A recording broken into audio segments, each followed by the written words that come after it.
Chers passionnautes, bonjour! Avant toute chose, avant de commencer cette vidéo, je tiens à m'excuser de ne pas avoir sorti de vidéo vendredi dernier. J'étais de retour de vacances, un peu claqué, je revenais d'Allemagne, enfin bref. Aujourd'hui nous allons voir un des plus grands mystères enfin dévoilés par la sonde Solar Orbiter. Les données d'observation du Soleil de la sonde européenne Solar Orbiter ont-elles permis de découvrir la source du vent solaire? Oui, répondent les auteurs d'une étude qui traite de la découverte de minuscules jets de gaz surchauffés qui pourraient alimenter le flux de particules chargées constituant ainsi le vent solaire.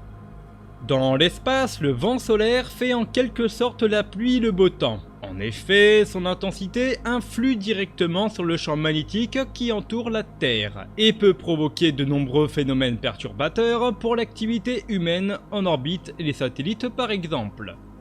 Pour les astronautes, en activité autour de la Terre ou encore sur la Lune, il est également source d'inquiétude pour les radiations qu'il amène et les perturbations qu'il peut occasionner sur les satellites, notamment ceux utilisés pour la navigation, le positionnement et les communications.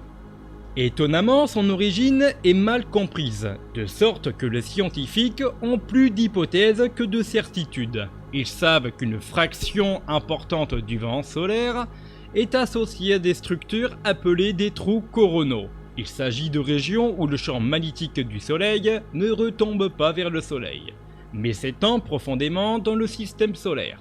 Cela permet donc au plasma de circuler le long de ces lignes du champ magnétique ouvert se dirigeant vers le système solaire, créant ainsi le vent solaire. Ils n'avaient aucune certitude sur comment le plasma amorçait son départ du Soleil. L'hypothèse la plus couramment admise était que la couronne étant chaude, donc elle se dilatait naturellement et une partie s'échappait le long des lignes de champ, en flux continu et constant. Solar Orbiter a-t-elle découvert la source principale du vent solaire? Or, ce mystère qu'il tente de percer depuis plusieurs décennies pourrait bien avoir été levé lors des observations réalisées par la sonde Solar Orbiter. En découvrant de minuscules jets de gaz surchauffés qui apparaissaient puis disparaissaient au bout de 20 à 100 secondes en éjectant du plasma à environ 100 km/s. Une équipe de chercheurs est convaincue que ces jets alimentent le flux de particules chargées qui constituent le vent solaire.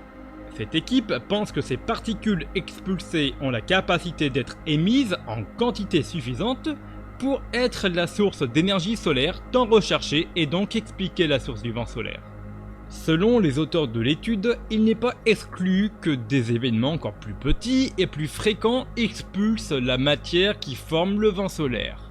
Cette découverte a été rendue possible grâce à la très grande sensibilité de l'imageur ultraviolet UEI capable de voir ces jets, longs de seulement quelques centaines de kilomètres. N'oublions pas que la sonde Solar Orbiter se trouvait à quelques 75 millions de kilomètres. Si cette vidéo vous a plu, n'oubliez pas de lâcher le petit like, un commentaire j'y répondrai et le petit abonnement afin de recevoir toutes les notifications puisque je sors une vidéo tous les vendredis à 17 h. Je n'ai plus qu'à vous dire à la prochaine, au-delà de Oort.